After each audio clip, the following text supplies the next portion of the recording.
You're mid-sentence, then it happens, hic. A spasm you didn't ask for, can't stop, can't explain. Hold your breath, drink water upside down, get scared by a friend. None of it really works, and yet we all try. Because hiccups are useless, completely biologically useless. Or are they? To understand why you hiccup, we have to go back. Way back, before humans, before mammals, before lungs as we know them. 370 million years back, to a creature crawling out of the water. Every hiccup follows the exact same precise sequence. Your diaphragm contracts violently. A sharp gulp of air rushes in. Then, 35 milliseconds later, your glottis slams shut.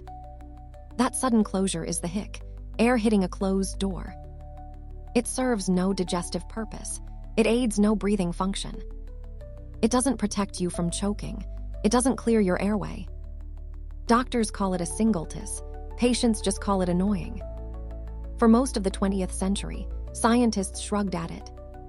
Then in 2003, 3 French neurologists asked a different question. Christian Straus, neurophysiologist at Pitié-Salpêtrière Hospital in Paris. Straus and his colleagues weren't looking at humans. They were looking deeper.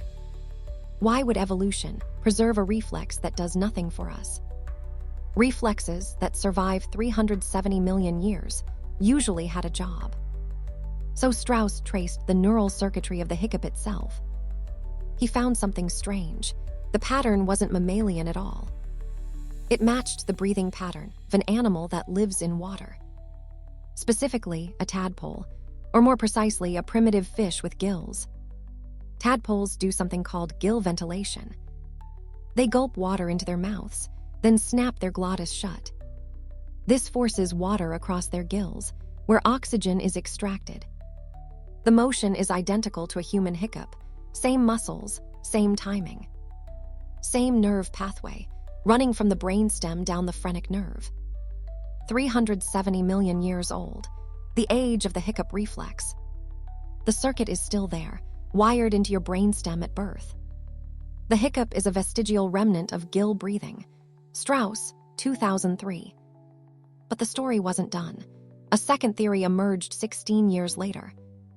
Newborn mammals also hiccup. Fetuses hiccup in the womb constantly.